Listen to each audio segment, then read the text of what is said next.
The Aquatic Center is a long time coming in DeSoto. So I've been in here since 1997. And somewhere in the 2000s, the city of DeSoto put out a survey. It talked about swimming, the different types of sports, what do you want to see in your community? At that time, my kids were young, and they were swimmers. And I filled out the survey. And one of the things that I remember from that survey was several people, many people in the community, wanted to have some type of indoor aquatic center here.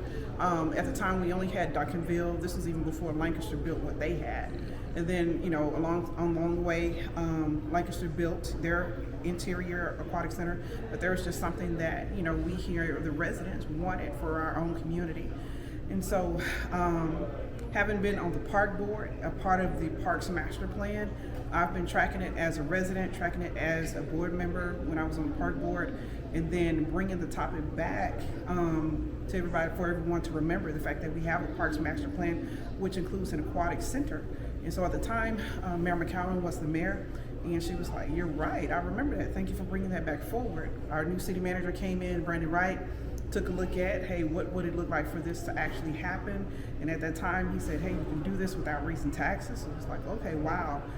And then being on the steering committee in terms of what the interior would look like, I've been a part of all the phases of this as being a seed now to get it, to see it in its full glory in terms of the plans, and now the dirt is moving. I think it's exciting, particularly for Place 3. It's close to, or closest to, Glen Heights. We get a lot of traffic that comes in from the south, so whether it's Waxahachie, Red Oak, Ovilla, and Glen Heights, it's an opportunity not for just DeSoto, but for those around us. I think it can spur economic development when it comes to in terms of bringing other entities that would be complementary services to the community. We have land. We only have about 24% of developable land in our community. A lot of it is in Place 3.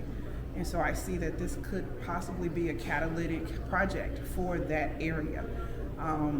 Also at McCowan Park, we have, our football leagues, we have our football fields, we have space that one day will be an amphitheater of type, and so the whole area really will round itself out to be a beautiful complex. And so ARC at McCowan Park, I think, is going to be transformational in our community, in that it will allow our current residents, our previous residents, and our future residents to come in and have an opportunity to take advantage of a sport traditionally you don't see in communities that look like ours.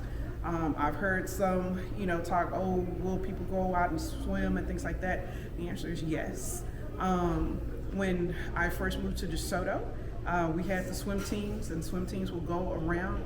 And so now that's something that can continue to develop. And I'm just excited about it. I don't know what else to say. I have a lot to say, but I'm just excited about the fact that in the city of DeSoto, we have the opportunity to expand something that we are good at, and that is our recreation, that is sports, whether it's the aquatic portion or whether it's the state-of-the-art baseball, basketball courts, the places where you'll be able to work out. I think it's going to be amazing. And so having a few opportunities in our community where you can do that, I think residents are really going to enjoy.